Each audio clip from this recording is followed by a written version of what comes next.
Hello, everybody. So I'm just going to wait a little while and check that you can hear me. So can you comment if you can hear me and if you can see me? Because once again, living in rural Lincolnshire, we've had the worst Wi-Fi problems. And until about 15 seconds ago, had no Wi-Fi at all. So fingers crossed you can hear me. So can you pop a comment and say if you can hear me, say if you can see me, and then we'll crack on. If you see me looking down here, I'm not being rude. My laptop is down there. And that's where I look at my comments. Hi, Tracy says hi. Tracy, can you hear me? Can you hear me? See me?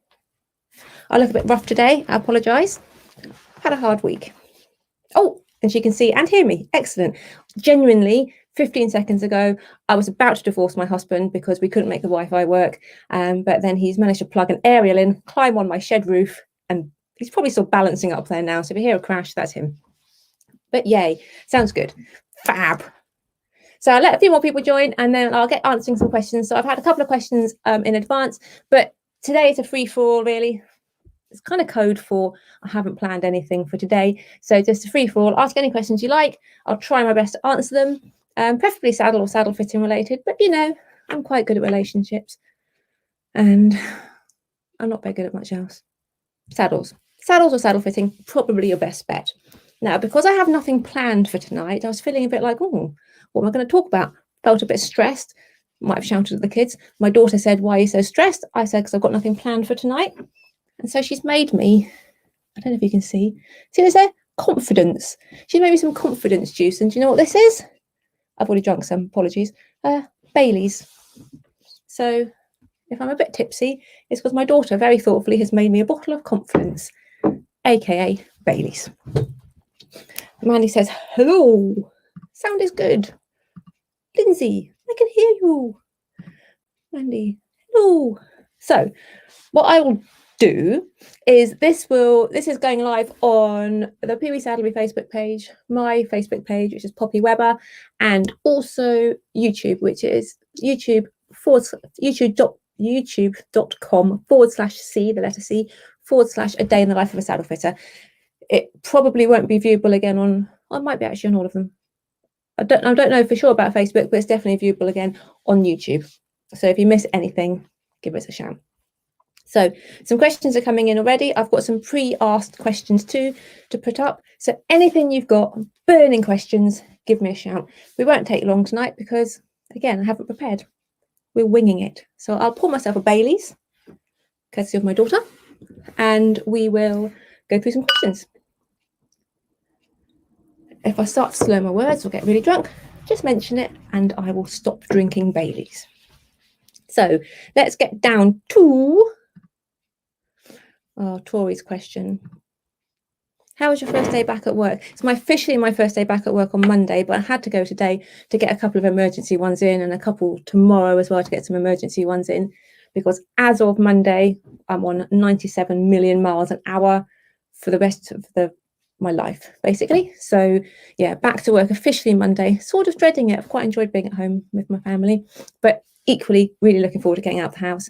I thought today that I'd forgotten how to drive. I got to a roundabout and there was a little, like, very slight hesitation in my brain when I wasn't sure which way to go around the roundabout because it's been that long. So I'm going to get together. I'm going to go through the pre-asked questions and I'll go through these ones that are coming through now. The pre-asked ones won't take long at all.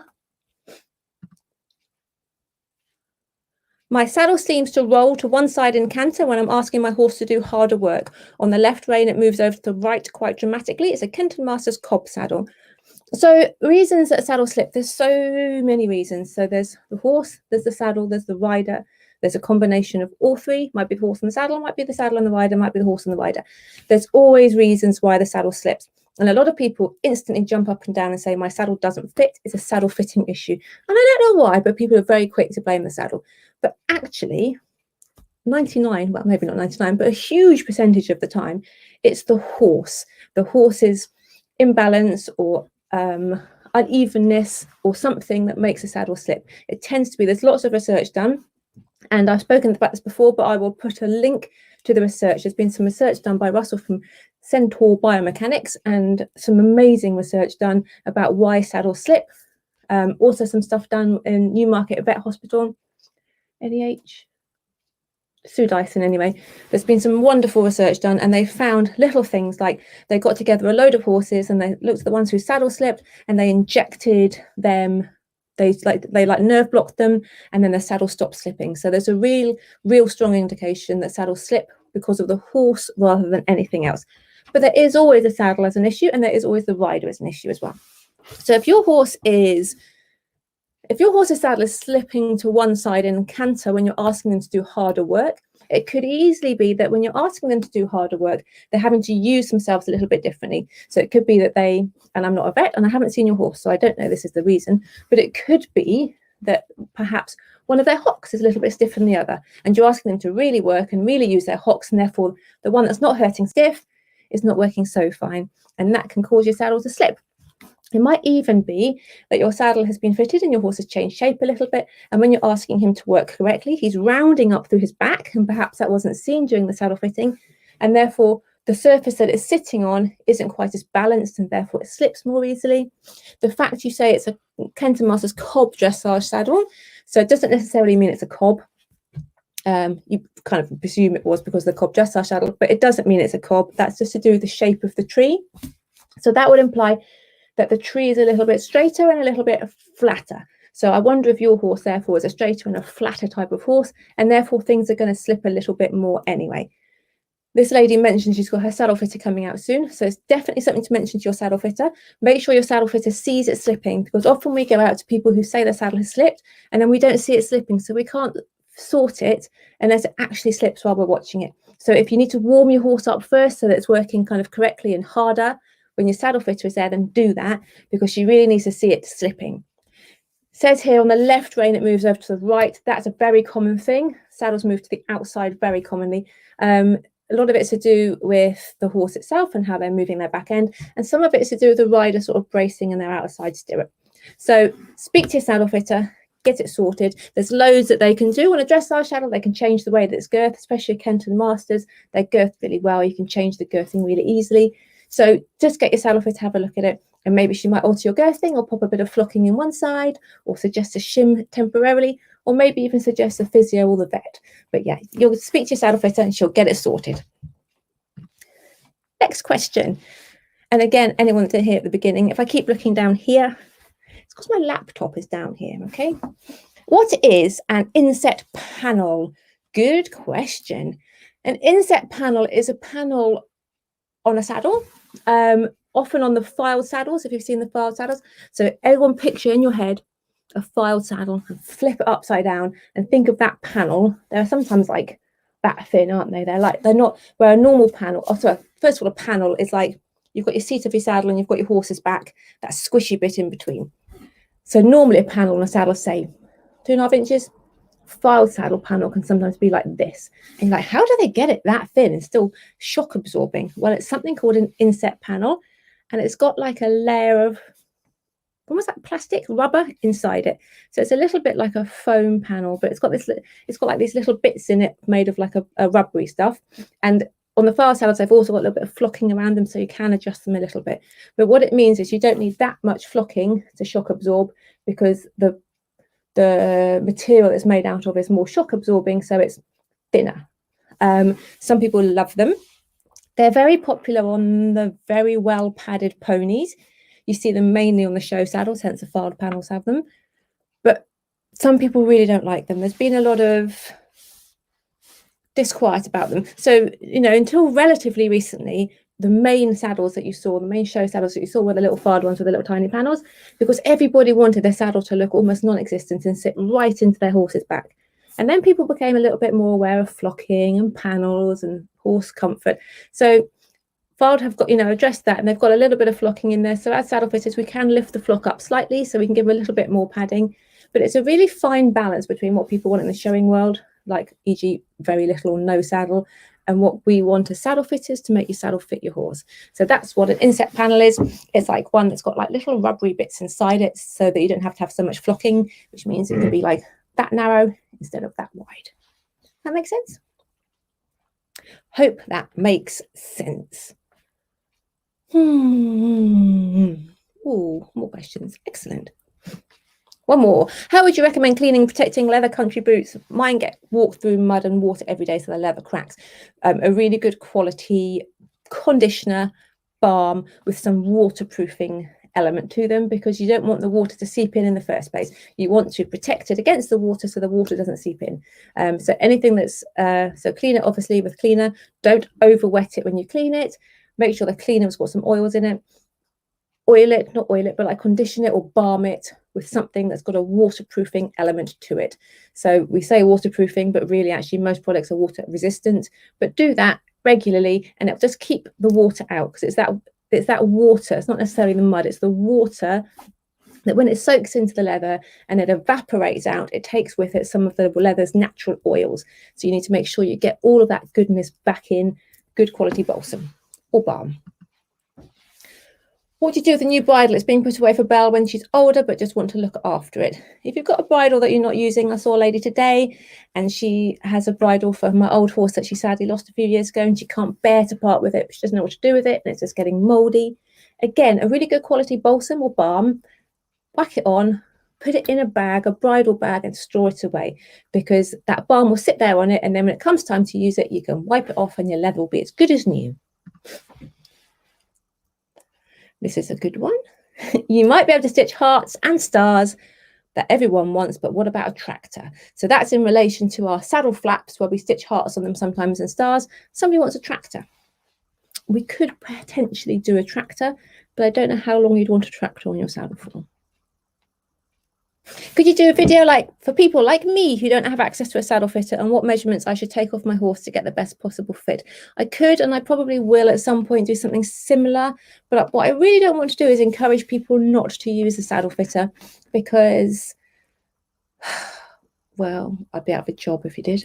But also, like, saddle fitters are really important, and like I can tell you what to look for and how to measure, but it takes so many years of training. And also it's not just about look, and it's not just about measurements. A lot of it's to do with feel and to do with seeing the horse in the saddle. So in an ideal world, saddle fitters are your answer. One more pre-asked question. Can the point strap cause pain in the withers? My dressage saddle was made with a more forward or point strap to prevent the saddle from shifting forward. If the saddle, so a point strap, for anyone that doesn't know, is that front strap on a saddle. So on a GP saddle, when you lift the flap up and there's three straps, this is a horse's head, this is a horse's bum, you lift up the flap and there's three straps, 1, 2, 3, then the point strap is this strap here that's in front. It's like an extra strap, and it comes from the point of the tree, and it's used to kind of anchor the saddle down at the front, or hold it down, or stop it slipping forward, or to kind of help with like a forward curved girth groove. That's a point strap. A lot of people worry about the point straps because we say, oh, it anchors your saddle down. I think, I don't want my saddle anchored down. But what it really means is it just helps it sit where it needs to sit and not shoot up your horse's neck. And so a lot of people worry about the word anchor or point strap or holding your saddle down. And I think, is it going to cause my horse to be uncomfortable around the front? Well, no, because if everything else about your saddle fits, you should be fine. It's only when the saddle is too wide or not flocked enough or the wrong shape or too much curve in the tree that when you put that point strap on, it can pull it down at the front. But if your saddle fitter has told you to put your point strap on, then I'm presuming that your saddle fits otherwise, in which case, yeah, go ahead and use it, but only use it under the guidance of your saddle fitter. Whoa, that was quick. That's all my pre-asked questions answered. You can't tell I'm desperate to get in with my Chinese. Oh, look at all of these questions. Sound is good. Anastasia, incidentally, one of my favourite names in the world. I nearly called my daughter Anastasia. She's called Madalena instead. Girths for little round ponies. It really depends on your shape of your little round pony. So my daughter has a little round pony. Very little, very round pony. He's basically shaped like a beach ball. He's called Blue. He's a Dartmoor. He's 11'2" tall and probably about 14 hands wide. And it's not that he's fat. He's just got those ribs that are like a square shape. We call him the shoebox. If he was an item in the house, he'd be a shoebox. He's that shape. And he has a very nice saddle, obviously. He's got a saddle called the Madalena saddle, named after my daughter because she designed it for him. But he has a nice little saddle that fits in really well. But he doesn't need, because although he's quite round, he hasn't got a particularly forward girth groove, and he hasn't got particularly massive shoulders. So he's in a really normal plain girth, and I think he's in actually an HY comfort girth. And I think they're about £25. They're really cheap, but they're quite nice because they're quite broad, and they've got quite a lot for a cheap girth. They're quite broad across the sternum. They're quite broad all the way down, and they've got a little bit of flex to them, and they're quite nice soft material. He also has elastic on his on both sides, because while not all horses suit elastic, if you do have elastic, you should have it on both sides, not one side. And the elastic on those girths is not too flippy floppy, and it's not too long. It's quite short and it's quite strong, and that works for him. But that's because he hasn't got that forward girth groove. So ponies that have that really forward girth groove plus a shape like barrels, or for example the worst ones, the ones that have got a barrel body, little round body, and itty bitty shoulders, and they're shaped like a cheese wedge, like that, and then saddles just go whee up their neck, sit on their ears, rider falls off. They are the worst ponies. So something like that often will suit a curved girth. So then you're thinking about the ones that have got that kind of shape to them.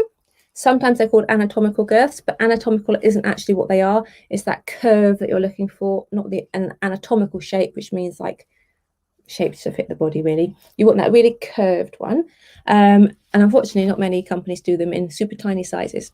Harry Dabbs do a good one. Not sure how small it goes. Fairfax and ProLite, I don't think go small enough. We do one. Ideal do the Ideal F2, which is my personal favourite. But I didn't mention that first because I'm always mentioning it. And if I'd mentioned it's the first one, you'd have thought, oh my God, she's sponsored by Ideal F2. I'm not. They're just really good girths. So if you can afford it, Ideal F2. If you can afford it and you need it, if you've got a horse with a really forward curved girth, then Ideal F2. If not, just something that's nice and wide and nice and soft. A lot of people go for a leather girth because they think, oh, leather, I'll treat my horse, and then they go for a cheap leather one and it's horrible. It's sometimes better to go for a synthetic one that's a kind of a good quality one rather than a cheap leather one, because if you feel a cheap leather one, sometimes they're really narrow, they kind of cut in and they've almost like that narrow, and then they're quite hard leather and they don't have any grip. So if you're going leather, you want to go soft, scrumptious, you want to be you want to just feel like you could bite into it. That's good. And if you're not going to go and spend all of that money on leather, then get a good quality synthetic one rather than a cheap leather one. Does that make sense? Tell me if it makes sense.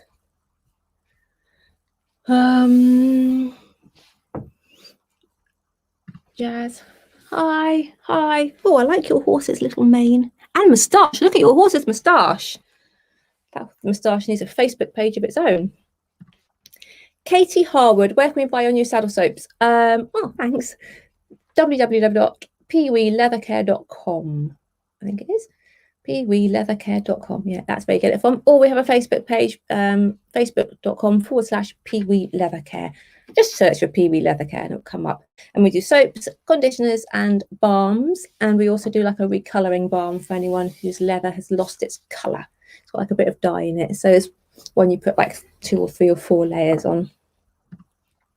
How long should dressage girths be for treeless?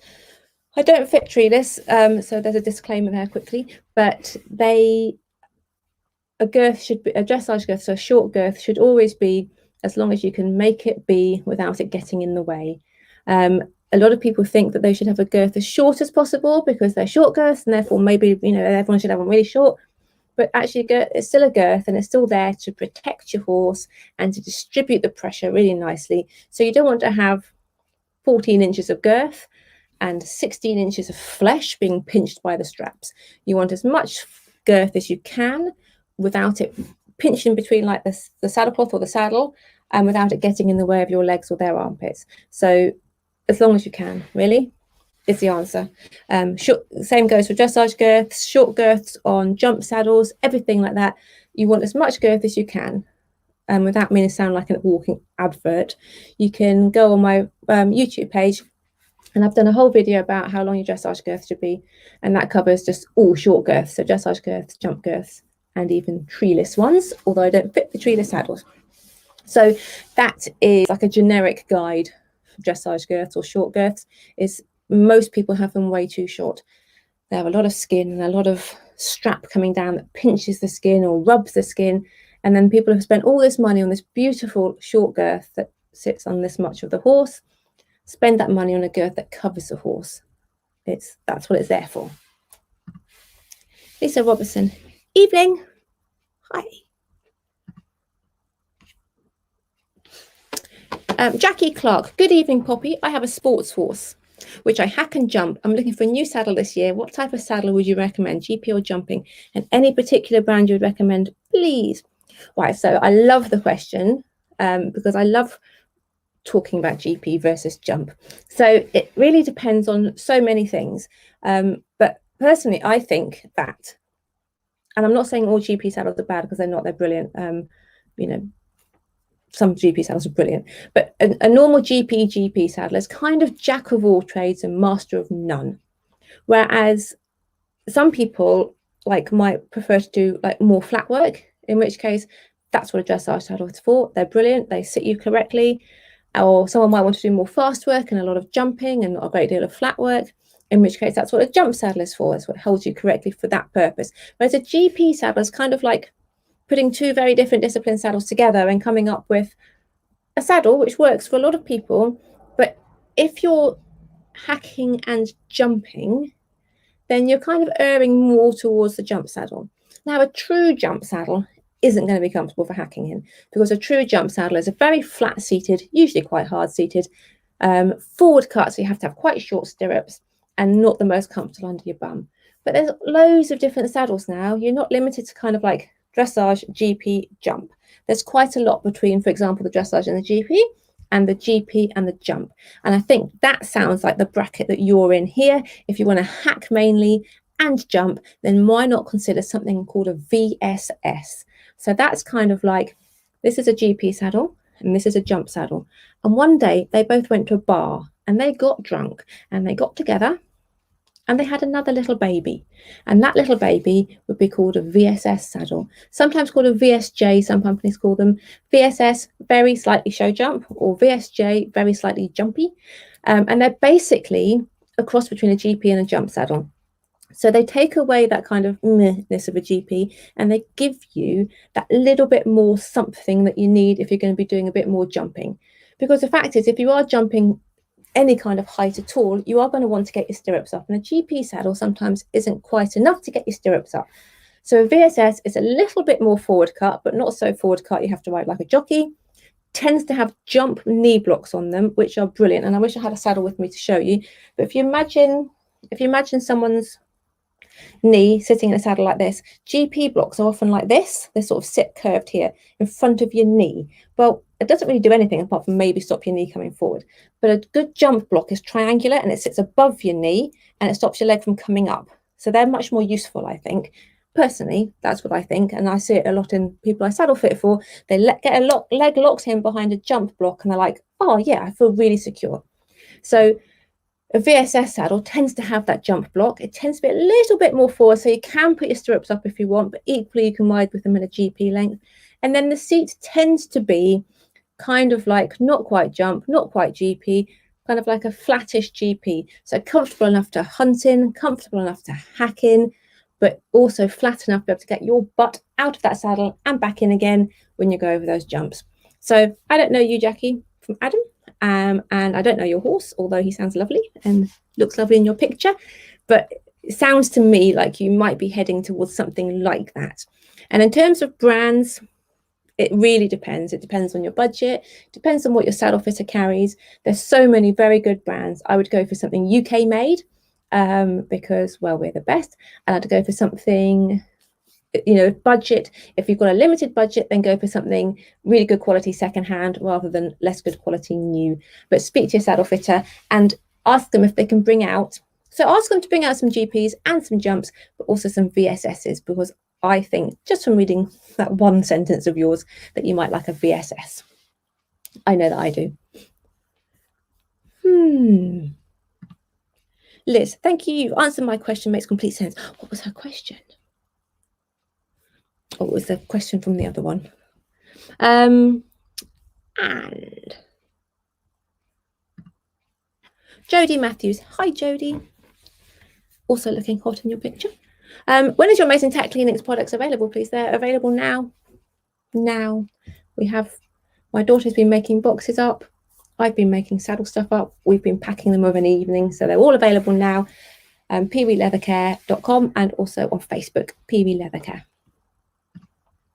When will you have finished your bridal fitting course? Oh, whenever COVID decides to go away, which I hopefully soon, because we have to do so much kind of lecturing, but then we also have to do practicals and then practical exams as well. So we obviously can't do them at the moment, but they will be coming up soon. Sam, waving emoji. If you have a well-fitting saddle, oh, this is one of my favorite questions to answer. If you have a well-fitted saddle, is there any benefit in having a gel pad or similar? To which everyone's reading this and going, yeah, if you've got a gel pad, if you've got a saddle that fits, you don't need a pad. But actually, I'm going to be really controversial here and say that there is sometimes, yes, a benefit in having a pad or a gel pad. So you'll hear people say all the time, if your saddle fits, you don't even need a numner. Well, that's not true. Well, it kind of is true, but not true too, because that's like saying if your shoes fit, you don't need to wear socks. And that's, yeah, great if shoes fit your foot with no socks, but do you really want to be going around with no socks on? Because I wouldn't. My daughter does it all the time, and let me tell you, it's not pleasant. So, like, you don't want to have sweaty feet in the same way as you don't want your horse to have a sweaty saddle against their back. So the numner, the saddle cloth, is there just to absorb the sweat and also to act as a bit of a shock absorber. And what it does is it absorbs the sweat and stops it going through the panel into the saddle. Great. So please do always use a saddle cloth or numner. Don't listen to anyone that tells you that if your saddle fits, you don't need one. Now, gel pads or half pads or similar have a bit of a bad press, because people, first of all, people misuse them. So the number one rule that I'm going to say here and now is do not put a gel pad directly on your horse's skin. So people use them as like an anti-slip pad, and that's really cool, great if you can stop your saddle slipping, but don't put it against your horse's skin. And then you're going to think, well, it's not going to work, is it, if it's between the saddle and the numner? Well, tough, because if it works because it's between the numner and your horse's skin, then it's working because it's causing discomfort to your horse, and we don't want to cause discomfort. Could you imagine having something sticky? Could you imagine being a really hairy person, first of all, because obviously that's not me, but if you were like a really hairy person, sometimes you see these men on the beach with like hairy backs. Now, if you imagine that someone put a gel pad on there and sort of stuck it to their skin and then rubbed it around a little bit, it would snag the hairs. And that does really happen with the gel pads. They snag their hairs and it's not comfortable for them. And there's quite a lot of damage that can be done to the horse's back. So there's something called a layer of fascia under your horse's skin, which is like over the muscle, and it's like a little thin layer full of nerves and stuff like that. Now, they can really damage horses' backs. And there is a picture going around Facebook somewhere, and there's the last time I saw it, probably a year ago, to be fair, but there's a lady called Dawn McCaig, and she's a local chiropractic person near here. She's brilliant, by the way, Dawn McCaig. And she shared the picture, so if you find her page, I'll ask her to reshare it. And it was a picture of a horse that had a gel pad on its skin, and you could see on its back the marks that had been left by those little holes in the gel. So the reason that they're really good for shock absorption is because those holes kind of contract and expand and contract as the gel squishes and unsquishes. But by doing that, they cause like a vacuum almost on the horse's back, and it's uncomfortable for the horse and it can cause them pain. So don't ever put a gel pad direct on the horse's back. But a gel pad between the saddle cloth and the saddle can actually be a good thing. So for a number of reasons. So it's good for shock absorption. Gel does absorb shock, and not just the gel, but the sheepskin ones also do. So like the Lemure sheep, like half pad things, they're really popular, and they are very good for shock absorption. The only thing I would say about them is that they can, if you've got a very well padded horse, you don't necessarily want to be adding any extra padding to the horse, because you've had your saddle fitted into the horse and you don't want to start lifting yourself up. They don't affect saddle fit in the way that people think that they do. People think that they narrow the saddle, but they don't, because they lift the saddle. The shape of them are designed to lift.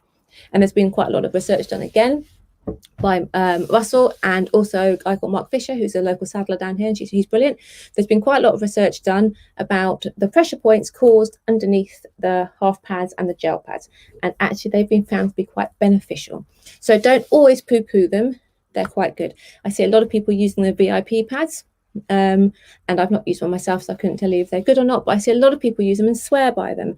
And some horses definitely do seem to really enjoy having gel between their saddle and their saddle cloth.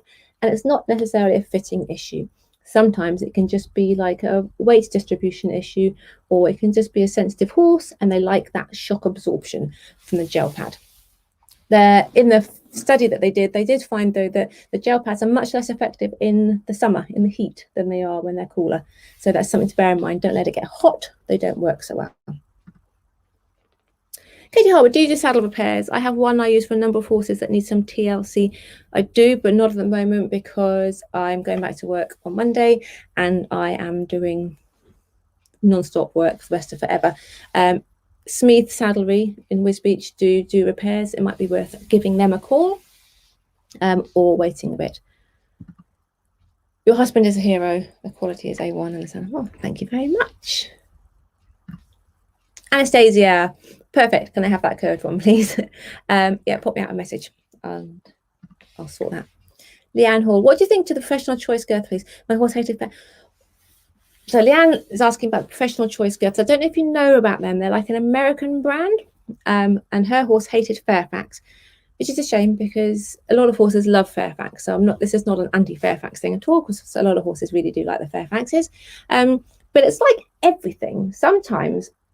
I sometimes go to horses and I'm like, I've got the saddle for this horse and this horse is going to love this saddle. And we put it on and the rider loves it and I love it and it fits beautifully. And you put it on the horse and he just goes, nah, don't like this one. Same with girth, same with everything. Some horses just like some things. It's like you can go and put a pair of shoes on that the lady in the shop tells you they fit, they feel like they fit, but you just prefer your other shoes. Sometimes it's the way it is. So Professional Choice are an American brand and they are famous for, or most well known for, their sport wrap boots. So you know Lemieux now do their sport boots, but before them, years and years ago, Professional Choice did them and they did them like really funky colours. And I had a pair that were like giraffe print. They were brilliant. So they started off doing them and then they also do girths and things and they are like Shies did a copy a few years ago which have stopped making sense, but they've got like a neoprene lining that you can kind of pull off and stick back on again. And so a lot of the Professional Choice stuff is really quite forward thinking, and I think it's quite horse focused. So in answer to your question, Leanne, I actually quite like the majority of the Professional Choice products, especially their girths. So I do recommend them to a lot of people, but they're quite pricey and they're quite difficult to get hold of in the UK. We tried to stock them once and we did a big order and we did some orders for some boots and some girths and stuff like that. And it was so tricky to get them in that we ended up not stocking them in the end. But hopefully they've changed their sales rep. And if they haven't and they're watching, it was not a pleasurable experience. Jazz says, thank you. Didn't notice my mare's tash. Well, she definitely has a tash and it's not the most ladylike of things. Now you've mentioned she's a mare, but you know, it's lockdown. The beauticians are closed. These things happen. Alice, how did you become a saddle fitter and why? Very long. Not long at all, actually. I used to work so my background is psychology. I went to university, did my psychology degree, went and did my master's, and really wanted to work in a prison. My dream was to be a prison psychiatrist and go and work in the prison and fix all these criminals. And then everyone told me it would be really scary and I shouldn't do it because criminals might murder me. So I decided instead to work with youth offending, like young offenders, so the younger criminals. And I did that for many years. Hard to tell, I know, because I look so youthful, but I'm actually ancient. But I did that for many years and I loved it, but then I didn't love it because I loved it when I got into it and I was like on the ground level. And then the more you kind of work your way up, the more you realize that you don't really help as much as you want to help, I think. And it was a bit depressing. And I was working, there's a lot of child protection stuff and youth offending. And oh my God, we really did change some lives, but maybe not as many as I had hoped we would change. And then the financial crash was starting to happen. This was about 15 years ago. And I worked for the government. So like, I knew that my job was going to be at risk because my job was what's called a preventative service. We used to try to work with the young offenders before they started offending. So we would look at, a lot of my job was like research and stuff. So, and writing papers and things. So we would look at the kids that we thought were most at risk of offending in the city that I was in, and then we would target them with like some preventative services to try and stop them from getting into offending. And so when the talk of the crash was going to happen, and I knew that my contract was going to be up in a couple of years, I thought, oh, I think my job's going to be at risk. I'm going to retrain, and I used my redundancy and I retrained in saddle fitting. Why saddle fitting? I've always been quite interested in it, and I've always been horsey. So I've had horses since I was born, which is over 40 years now. So yeah, I've always been horsey, and it just seemed like the thing to get into, and I'm really glad I did, and I love it, and I'm enjoying it, and I've been doing it now for about 15 years. Your dressage YouTube video is great. I would have gone too short if I hadn't watched this. Don't worry, my love, because almost everybody in the world goes too short, according to me. And it does make me wonder if there's people out there saying that you should have them really short. I don't know. Fab, thanks. Told to get the shortest one possible. See, that is the problem. Jazz has been told to get the shortest girth possible, whereas you don't. That's not what the girths are for. Your girths are not there. Well, like, think about what your girths are there for. They're there to help soften the pressure of the girthing. They're there to distribute the weight. They're there to make your horse comfortable. They're there to make sure your saddle sits in the correct place. And all of those things require existence. They require being there. There's no point in having big gaps of flesh and girth straps that pinch, because you think when those two girth straps come down into the girth, they can pinch, and you don't want that. So no, long as possible actually, but like don't have it so it pinches up, but like so that the skin pinches between the saddle and the girth. But yeah, certainly not as short as possible. Thank you, Liz. Faye Baker, when will you be able to come out again to do saddle fittings? Monday. As well, my halflinger, I now have a croup high Connemara. When I said I was coming out on Monday, I heard about your croup high Connemara, and I've decided to retire, because Connemaras are saddle fitters, well, certainly mine, worst nightmare. Connemaras are the hardest to fit, I think. You can give me a big fat cob any day. Give me a razor withered thoroughbred any day compared to a Connemara, because their back comes up and the saddle goes onto their shoulders. They've got such straight, strong little backs, usually quite short, and saddles just like to try to sit on their ears. So Faye, good luck with your croup high Connemara. Yeah, I once wrote a whole article on Connemaras about how tricky they are to fit saddle, and not all of them are, just most of them. Is yours croup high because he's young, or I say he, she, young, or because they're just croup high forever? Because that makes a difference as well. And it's a very common thing, and actually you'll often see Connemaras in like close contact jump saddles, and that's just because when sometimes we put any kind of depth of panel, so again, remember panel's that squishy bit between the seat and the horse's back. If you put like a big deep panel on them, often you end up just propelling the rider up into the sky. So you often do put a much closer contact, like close contact panel onto the connies of that shape, because it just helps the rider sit into them a little bit better. They are tricky though on the whole, connies. The gel pad against the skin causes muscle and fascia restriction too. Drives me crazy. Yes, somebody agrees with me. It does. It just shouldn't be done. That's not what they're designed for. And if you have a problem with your saddles, this is about the gel pad, by the way, going on horses' skins. If you have a saddle that slips, that you feel like you need to put a gel pad between the saddle, and I see people that have saddle gel pad skin. They don't even have a saddle cloth anyway. And it will stick, because the gel sticks to the skin, and then the gel also sticks to the saddle. Therefore, the saddle is stuck to the horse. But two things. Number one, you don't want your saddle to be stuck to your horse in quite such a sticky manner, because saddles are a fixed object, and yes, they have a soft bottom, but they're on the whole, but they're fixed. And your horse's back isn't fixed, it's fluid. So there's some movement in your horse's back, and there's not in the saddle. So there's always going to be an element of movement between your saddle, which is fixed, and your horse's back, which is exaggerated because your horse's back doesn't move like that. But there's some movement in your horse's back and not in your saddle. So if you stick this to this, and then this tries to do this, it's not going to be comfortable. And it's just not worth the stickiness. Now, there's lots of other types of pad out there that don't cause the same problem as gel, because they're not quite as sticky. So there's, for example, the Barnsby grip pad, very popular. especially in the olden days, but they last forever. And they've got underneath, I haven't got one here, underneath they've almost got like, you know, when you go to a camping shop, I've never been to a camping shop, I'm not a swinger. You know, when you go to a shop, and like Halfords, and they have like rubberized stuff that you can put on your dashboard to stop your phone falling off, and it's a bit like bumpy. I think, is that right? Well, anyway, that's like the bottom of the Barnsby grip pad. It's kind of like slightly rubberized rather than gel, and it's got a little bit of texture to it, so that helps it grip a little bit. And then on the top, it's like a neoprene which sticks to the saddle, so it's grippy enough to stop the saddle from, you know, moving too much, but it's not so sticky that it anchors, it really sticks it to the horse's back and or causes problems with the skin. So that's got a Barnsby grip pad. What about a total contact saddle? I'm going to withhold judgment because they're not the type of saddle I would normally fit. I don't know enough about them. I do know people say that they're amazing, but as far as I'm concerned, as a treed saddle fitter, that the tree serves a really, really, really important purpose.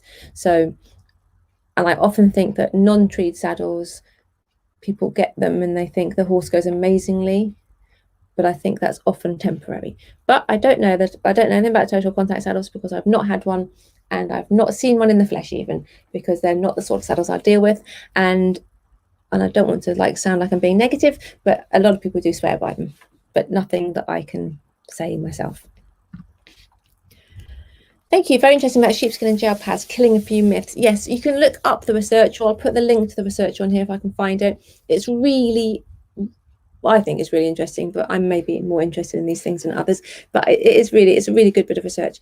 And it's something that I've always said, because actually when you look at like the shape of the half pad and how it sits under the panel, it's just like another addition to the panel, so the whole lifts. So people worry about it narrowing, but it doesn't, because the whole thing lifts. So the angle of the points of the saddle, so if you're looking at the saddle from front, they don't change, even if it's got, you know, a layer inside. The only thing I would say about half pads, and that's very important, other than don't put gel on the horse's skin, is to make sure your half pad has a clear gullet. So when you flip it upside down, the whole way down the length, it needs to be clear. So it mustn't have sheepskin the whole way, because that makes it really bulky and it can be a bit pinchy against the spine. A really good clear gullet. If it hasn't, get a pair of small clippers out and clip yourself a line down the middle, because you really don't want bulk in there, because that will impinge against your horse's spinous processes, which is a fancy way of saying squeeze your horse's back. You don't want that. You want to keep it nice and clear. So the most popular ones are Lemure and Prolite. They're not fluffy, but in terms of fluffy, Lemure and Numed, that's the word I was looking for, and they're both clear spines. Well, the more modern ones are both clear spines, and they're brilliant. Yeah, but make sure it's got a clear spine and it sits up into the saddle. Don't let anything sit on. And also one more thing, whilst I'm on the subject of sheepskin, please make sure it's real. Don't go and buy a £15 synthetic one. You're better off not buying one at all. The synthetic ones are awful. They don't absorb shock. They do cause issues, and they don't do what a half pad is meant to do, other than look fluffy. And you're not putting a half pad on to look fluffy. They can cause sweating, they can cause sore points. So splash out, get yourself a real life, real sheepskin, real lambskin one, or don't get one at all. And if your budget is like one for a £15 one, then that's cool, but get a second-hand sheepskin one. Get one that's a little bit discoloured, and make sure it fits your saddle. Don't want it ending under the panel. It's got to come right out both sides. Otherwise it does affect the fit of your saddle. Oh, Amber Major. She is one of my favourite people in the world. She's a sponsored rider. She says, would you rather have a Howard or a Connemara? A Howard is referring to her horse. She's got a horse called Howard, who I don't know how tall he is. I'm sure she'll tell me now. He must be coming up to 17 hands, 16 something. And he is so short-backed that we had to put a 16-inch panel on him. So he's got a 16.5-inch dressage saddle with a shortened panel. So the panel of a 16-inch dressage saddle, because he has got the shortest back ever known in the history of man. So Howard or Connemara, I'd rather have neither. I'd rather have a nice Irish sports horse, a bit of a wither, muscled up correctly, little bit of shape to its back, but not too much, and slightly A-frame so the saddle sits on. Clover. Hi. What's your opinion on care panels? So anyone that doesn't know, care is C-A-I-R. They are the air panels that are in the Bates and the Wintec saddles. So there's a few different types of air panels. Flare, the most common are flare and care. She's asking about the care. Care panels are not adjustable at all. They're only found in Bates and Wintex and other saddles that are made by that company. They make another one now, I forgot what it's called, but they are basically flip your saddle upside down, look at it from upside down. There's 2 panels, there's 2 airbags in each panel, so there's 4 airbags, and they are sealed. So you can't adjust them, you can't tweak them, you can't do anything. Now, more recent ones have got little pockets in that you can put little shims in. So because you can't pump up the air, you previously couldn't really lift the front or lift the back, or shim up one side or something, but now you can because they've got little pockets in the more modern ones. But in terms of care panels themselves, they're okay. Some horses love them, some horses hate them. I don't, as a rider, I'm not the fondest of them, but lots of other riders love them. I find it's a bit bouncy. Other people riding it and say it's not bouncy at all. So maybe I've just got a bouncy bum. I have got quite a bouncy bum, especially after lockdown. But the issue that I have with them is their lack of adjustability. So yes, you can put the shims in, but a shim is the size of half a panel. So sometimes when we flock a saddle, we will put an area of flock in like this big, whereas the shims are this big. So you can't be quite so exact with your flocking. You can't quite lift it up in the same way, but they don't flatten in the same way that flocking do, although some can leak, but that's not very common anymore. Yeah, they're okay. They're okay. They serve a purpose. Some people love them, some people hate them. Don't buy a saddle without trying one, obviously, because some horses really don't like them. Other horses love them. So I'm not saying horses don't like them, because sometimes they do really like them. So that's care. Flare panels are also air, also the little 4 bags, but you get a little pump and you can pump them up. So you could lift one panel or lift one bag and not the other 3. But again, that's a similar situation, is that you're not getting so much kind of accuracy in terms of flocking. I much prefer flocked panel, me. Flocking flocked. Sam Croxford, looking beautiful.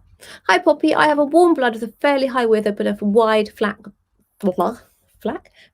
back. What saddles have good spine clearance but decent wither room?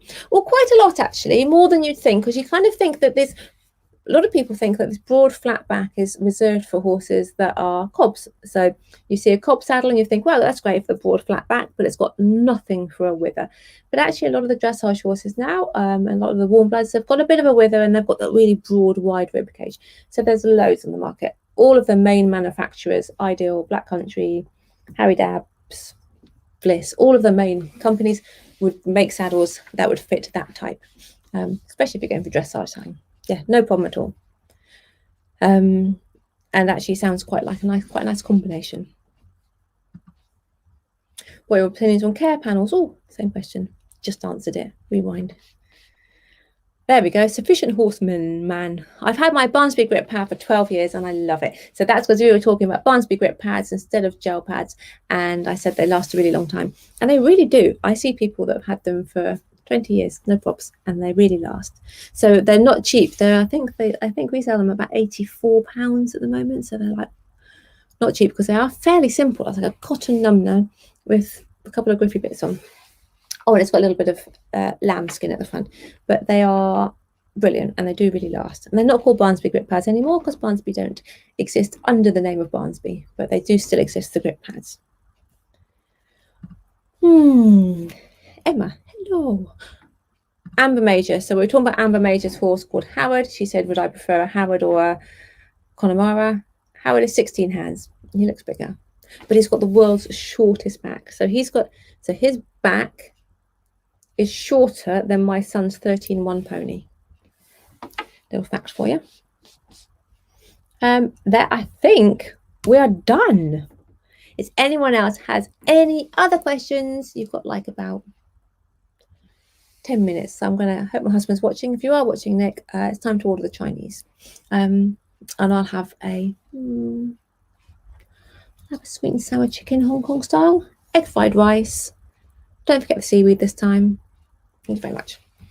Anyone got any other questions? If so, ask now or forever hold your peace, or at least for a month. So I do these little live videos every last Friday of every month. So yeah, there's always plenty of time to ask questions. If you've got any burning desires, anything you want to know about saddle fitting or saddles or leather or cleaning your tack. Anyone that's asked about the Pee-wee Leather Care products, they're available online, peeweeleathercare.com, and also on Facebook /Pee-wee Leather Care. Don't forget to like, subscribe, and all of that malarkey to my YouTube channel, because I put a lot of work in. Not to these lives, because this is like an hour a month, but the pre-recorded ones that get edited take a lot of work. So it'd be really appreciated if you went along and liked one or watched one, watched them all back to back, liked all of them. I might earn enough for a cup of tea. Yeah. And that's it. All done. Lovely to see you. And yes, Hilda, my husband is fabulous. He's the best. Genuinely the best husband anyone could ask for. So lots of love. And oh, hang on, another question has just come in. How do I help my horse get over pain memory from a previously badly fitting saddle, please? I often suggest to people, so someone's had a horse that's had a really bad experience with a saddle, and then they remember every time they have a saddle put on, they're like worried it's going to be that saddle. I often suggest to try something completely different to kind of break the cycle. So if a horse has had like a close contact jump saddle on, I'll give you an example. I have a good example. I went and saw a horse that had a dressage saddle on him, and he was really misbehaving, and so the owner got the vet out, vet checked him, back was really bad, gave him some time off, brought him back into work, really misbehaved on the saddle again. She had a saddle check, turned out her saddle had a very broken tree in it. So the horse had like thought, my God, this saddle, it really hurts. And then every time he went near with the saddle, he just looked at you like he wanted to kill you, because he thought it was going to really hurt him. So that was a dressage saddle. So that was a black dressage saddle, and we end up putting a brown jump saddle on him, to something completely different. So I would try changing something to something completely different, even just temporary, to break that thing. So when you're walking towards him, even, it doesn't look like the same thing. Put a different number on. Try it like with a fluffy number. Try something so that when you put it on his back, it feels like a completely different kettle of fish, so he doesn't associate them. Try him with rollers on, all of that sort of thing. You just need to break that association by giving him, pleasurable experiences with the saddle, and make sure 100% that any saddle you put on him in the future is fitted and is as comfortable as it can possibly be, because he might be the sort of horse that's very, very sensitive to the smallest of changes. Thank you ever so much. Thank you for watching. What is the best saddle rack to use?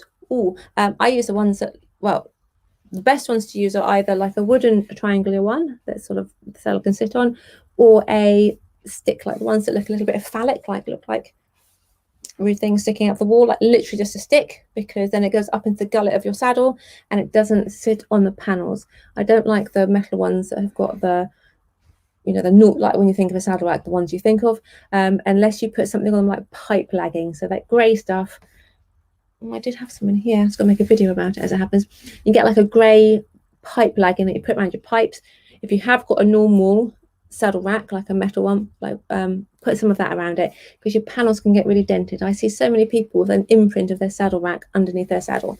We spend all this time making your flocking unlumpy, and then you go and put a lump in it with your saddle rack. Have you heard of Balance International saddles? If so, what are your opinions on them? Very much depends on the horse. If the horse likes them, they are made slightly differently. They're fitted slightly differently as well. I think it's a sort of thing that you need to try them, and you need to realize that if it works for one horse, it doesn't necessarily work for all horses. But that's the same with all saddles and everything in life. Some things, like someone was saying their horse hated the Fairfax girth, but a lot of horses love the Fairfax girth. It's just different things, and the Balance saddles are fitted slightly differently. They use different sort of padding. I can kind of see the argument behind it, but personally, I like to fit the saddles how I fit the saddles. So it's very different to how I fit saddles, but I can see some reasoning behind their arguments. So if you are thinking of trying one, then do try one, but please don't think that that's the only saddle that I've ever fit your horse. Gemma, thanks. I was thinking of getting the stick ones. Get the stick ones. Look a little bit phallic. You can get some really nice stick ones that they're like made of wood and they look like old fashioned, and they do a really nice matching bridle rack. I think it might be Stubbs that makes them, but they're lovely, but very phallic looking. My Lone and I have them, we love them. They work great for our non-withered horses. Yeah, they do tend to work better on the non-withered types because they tend to sit a little bit wider and have a lot of padding, whereas you find with like a high withered horse, they can sometimes be a little bit pinchy maybe on the wither. But yeah, if you like them and you get on with them, then that's good. But don't think that they will work for every horse, because they definitely won't. But that's the same with all saddles. Oh, one more. Hi, I'm Rachel. Hi. What is your view on interchangeable gullet saddles? They can be brilliant. I mean, what better idea than having a saddle that changes season to season? Brilliant idea. The bad thing about them is people think my saddle's changeable, therefore it fits any horse. Not true. The only thing that changes on the saddle is the width at the front with a gullet bar. You take the gullet bar out and you change it for a wider one, yeah, you've got a wider saddle. Great. If your horse is otherwise completely the same shape and has just got a little bit wider, brilliant. If your horse loses weight, stays the same shape but loses weight, you go down a gullet size, brilliant. But please don't think because it's got a changeable gullet that it'll fit any horse. The amount of people that I see that say, I've got a Wintec because it will fit any horse because it's changeable. Or can you make this Wintec fit my horse? And I'm like, no, sorry, it doesn't fit. And they're like, but it's changeable. It's only the width. It doesn't change the shape of the panels. And actually nowadays, a lot of the companies that make these interchangeable saddles is brilliant because they're starting to realize that. So Kenton Masters, for example, and Thorogood, they've started to realize that they need different saddles. So they have a cob saddle, they've got a flat back saddle, they've got a high withered saddle, they've got a compact saddle. All these different shape saddles just go to show that the same saddle can be made in all those different shapes and still require that kind of changeable gullet. So that gullet bar at the front just makes it wide, medium wide, narrow, extra wide, whatever. Doesn't change the shape of the panels or the shape of the tree. So they're brilliant as long as people don't think they're the answer to everything, because they're not. And some horses, and actually the reality is if you've got a horse that goes from a medium to an extra wide, the chances are very, very slim chance that your horse is going to require the same saddle from a narrow to an extra wide, because the chances are they will completely change shape, not just width. So I have seen horses go from like a medium wide to an extra wide and be okay, but anything more than that, very unlikely they're going to be in the same saddle, because the wider horses just tend to be a different shape horse. Anyway, it's now nearly 9 o'clock. My dinner hopefully is on its way. I hope you've all had a wonderful week and you're going to have an even more awesome weekend. And if any of you are back to work like me on Monday, I hope you have a really brilliant time. Well, I am quite excited about seeing everybody. And also thank you everyone for all your kind wishes about Pumpkin. She is somewhere. Pumpkin, where are you? She's very poorly. She's got to have an operation next Friday, so a week today. Little Pumpkin's having bionic legs put on because her little legs aren't attached to her body properly. So thank you so much for all the well wishes about Pumpkin as well. And I'm going to go. Layla, thank you so much. I'll be back last Friday of every month doing a live, and in the meantime I'll pop some non-live videos up. Really lovely spending the last hour with you. Take care and have a fabulous weekend. Lots of love.